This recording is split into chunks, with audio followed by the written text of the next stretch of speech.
Aujourd'hui, nous allons parler d'un sujet qui fascine autant qu'il questionne. L'hypnose. Mythe ou réalité? Science ou illusion? Je vous explique tout. Je m'appelle Christine, je pratique l'hypnose et le coaching et ma spécialité, le fonctionnement du cerveau. Vous vous posez des questions au sujet de l'hypnose? Super! Je vais tenter de répondre aux questions les plus fréquentes. Saviez-vous que l'hypnose est un état naturel de conscience modifié? Et cet état naturel, on le retrouve à peu près 5 à 6 fois dans la journée. Ça, c'est juste pour vous rassurer. C'est quelque chose de naturel. Mais grâce à l'hypnose, on arrive à gérer le stress, la confiance en soi et même à soulager certaines douleurs. Par contre, ça n'est pas de la magie. C'est vraiment le cerveau qui est en action. On en parle tout de suite. L'hypnose est donc un état modifié de conscience naturel. C'est un moment privilégié pendant lequel le conscient peut enfin communiquer avec l'inconscient.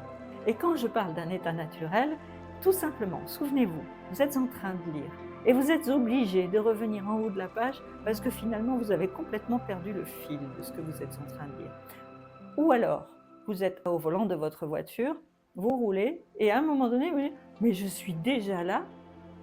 Eh bien voilà, vous étiez en état alpha, ou ce fameux état modifié de conscience qui correspond à l'état modifié dans lequel on entre pour faire de l'hypnose.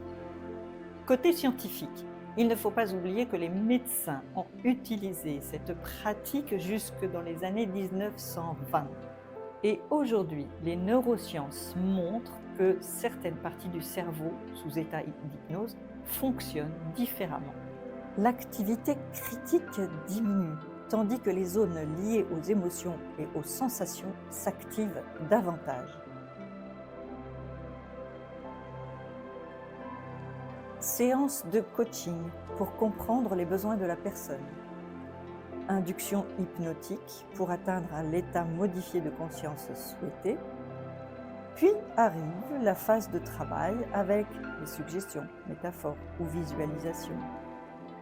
Et enfin, le retour à l'état de veille progressif pour reprendre le cours de sa vie éveillée.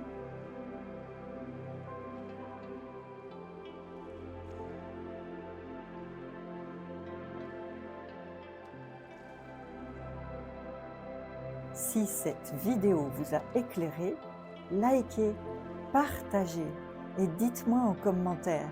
Avez-vous déjà essayé l'hypnose et qu'en avez-vous pensé? Dites-moi.